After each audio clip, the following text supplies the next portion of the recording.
एक भोला भाला सा आलसी लड़का था। वो कोई काम नहीं करना चाहता था, बस खाना खाता, घूमता और सोते रहता था। एक दिन उसे किसी ने बताया कि एक आश्रम है जहाँ पर कुछ नहीं करना पड़ता है और हर दिन 2 समय का खाना और नाश्ता मिल जाता है। तुम वहाँ जाकर के रह सकते हो।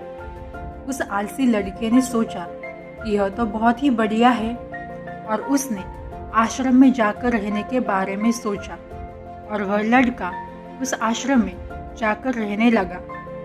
आश्रम में गुरु रहते थे। वह हर रोज कुछ समय सबको प्रवचन देते थे। वह आलसी लड़का भी प्रवचन सुनता था और भरपेट खाना खाकर बाकी समय आराम करता था। ऐसे ही उस लड़के के दिन गुजर रहे थे। एक दिन उस आश्रम में कुछ भी नहीं बना। नाश्ते के समय नाश्ता नहीं मिला तो उसने सोचा, नाश्ता नहीं मिला, भोजन तो मिलेगा। अब भोजन के समय भी उसे भोजन नहीं मिला। लड़का दौड़ करके गुरु के पास गया और गुरु से पूछा कि आज भोजन क्यों नहीं बना। गुरु ने कहा कि बेटा, आज एकादशी है और जितने भी आश्रम के सदस्य हैं उनका आज उपवास है और तुम्हारा भी उपवास है। आज भोजन नहीं बनेगा। वह लड़का आलसी था और उसे भूख भी बहुत लगती थी। उसने गुरु से बोला कि मैं उपवास नहीं रखूंगा, मुझे भूख लगी है, मैं खाना खाऊंगा। गुरु ने कहा, ठीक है, जाओ भंडारे में से सामान लेकर आओ और आश्रम में नहीं, बाहर ले जाकर अपने लिए भोजन बना लो। लेकिन याद रखना, भोजन बनाने के बाद सबसे पहला भोग भगवान को लगाना और फिर तुम प्रसाद पाना। वह लड़का बोला, ठीक है। फिर वह अनाज लेकर नदी के किनारे पहुंचा, भोजन पकाने लगा। भोजन तैयार हुआ। उसके बाद कहने लगा कि भगवान श्री राम, आइए, पधारिए, भोग लगाइए। अब जब उसे लगा कि भगवान तो आ नहीं रहे हैं तो फिर वह कहने लगा कि मुझे मालूम है आपको अच्छा खाने की आदत है, मुझे अच्छा भोजन बनाना भी नहीं आता, लेकिन जो भी बना है उसे आकर खा लीजिए।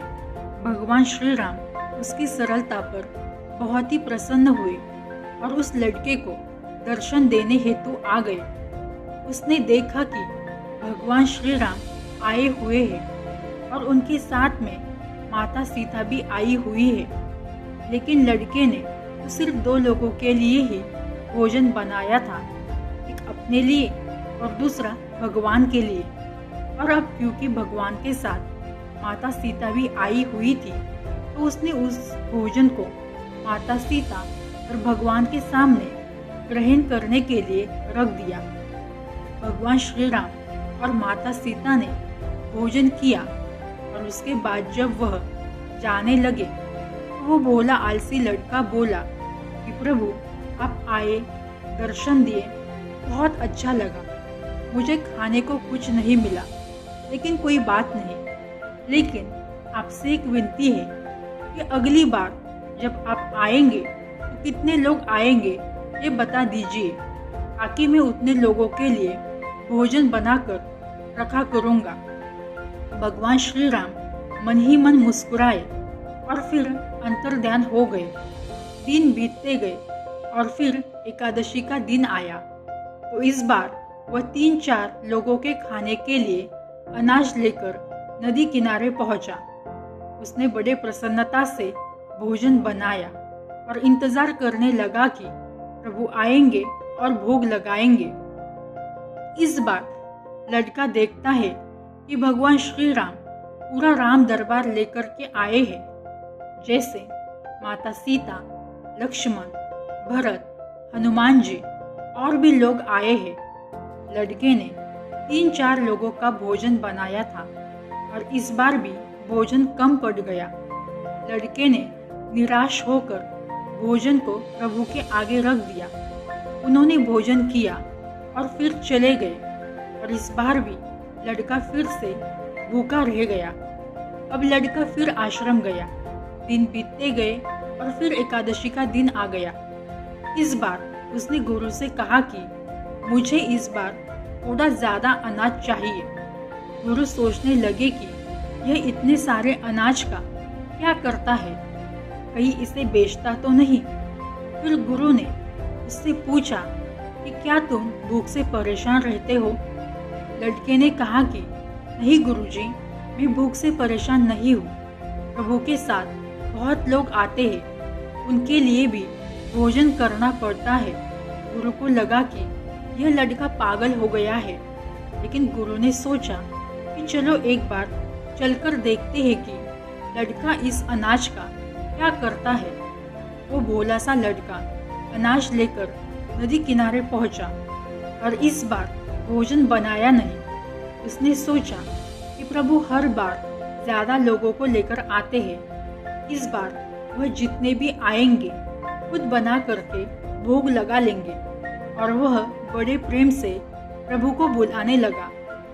गुरु ये सब छुपकर देख रहे थे कि इसने तो भोजन बनाया नहीं और प्रभु को बुला रहा है। लेकिन लड़के ने देखा कि इस बार प्रभु के साथ बहुत से लोग आए हुए हैं, तो उसने प्रभु के सामने हाथ जोड़कर कहा कि मुझे माफ़ करना, आप बहुत सारे लोग आते हो, मुझे संख्या पता नहीं होती और मेरी हिम्मत भी नहीं होती कि इतने सारे लोगों के लिए भोजन बनाओ। आप स्वयं भोजन बनाइए और भोग लगाइए। प्रभु मुस्कुराते हैं और अपने साथ आए सभी लोगों के साथ मिल करके भोजन बनाते हैं। गुरु ये सब देखकर लड़के के पास आते हैं और कहते हैं कि तुम्हें क्या कर रहे हो? लड़का कहता है कि गुरुजी, आपको दिख नहीं रहा है कि भगवान श्री राम पधार चुके हैं और माता सीता भी आई हुई है, हनुमान जी और भी सभी लोग आए हुए हैं, भोजन बना रहे हैं। गुरु बोले कि पागल हो गए हो क्या? मुझे तो कोई दिख नहीं रहा। लड़का गुस्सा हो गया और बोला, प्रभु आप ये क्या कर रहे हो? एक तो मुझे भूखा रखा है और गुरुजी को दर्शन नहीं दे रहे हो, जो मुझे पागल समझ रहे हैं। कृपा करके गुरुजी को दर्शन दीजिए। भगवान बोले, नहीं, मैं इन्हें नहीं दिख सकता। लड़का बोला, क्यों नहीं दिख सकते? मेरे गुरुजी तो बहुत महान है, बहुत बड़े ज्ञानी है। भगवान बोले, हाँ ज्ञानी होंगे, लेकिन तुम्हारी तरह सरल नहीं है। जो सरलता तुम में है वो तुम्हारे गुरु में नहीं है। लड़के ने ये बात गुरु से कही। भगवान श्री राम कह रहे हैं कि आप में सरलता नहीं, आप मेरी तरह सरल नहीं है, इसलिए आपको नहीं दिख सकते।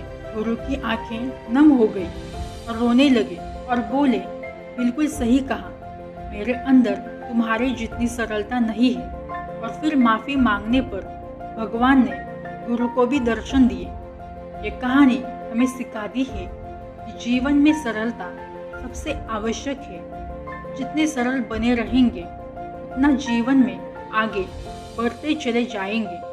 जब आप सरल होते हैं तो आप खुद भी मुस्कुराते हैं और दूसरों को भी मुस्कुराने की वजह देते हैं।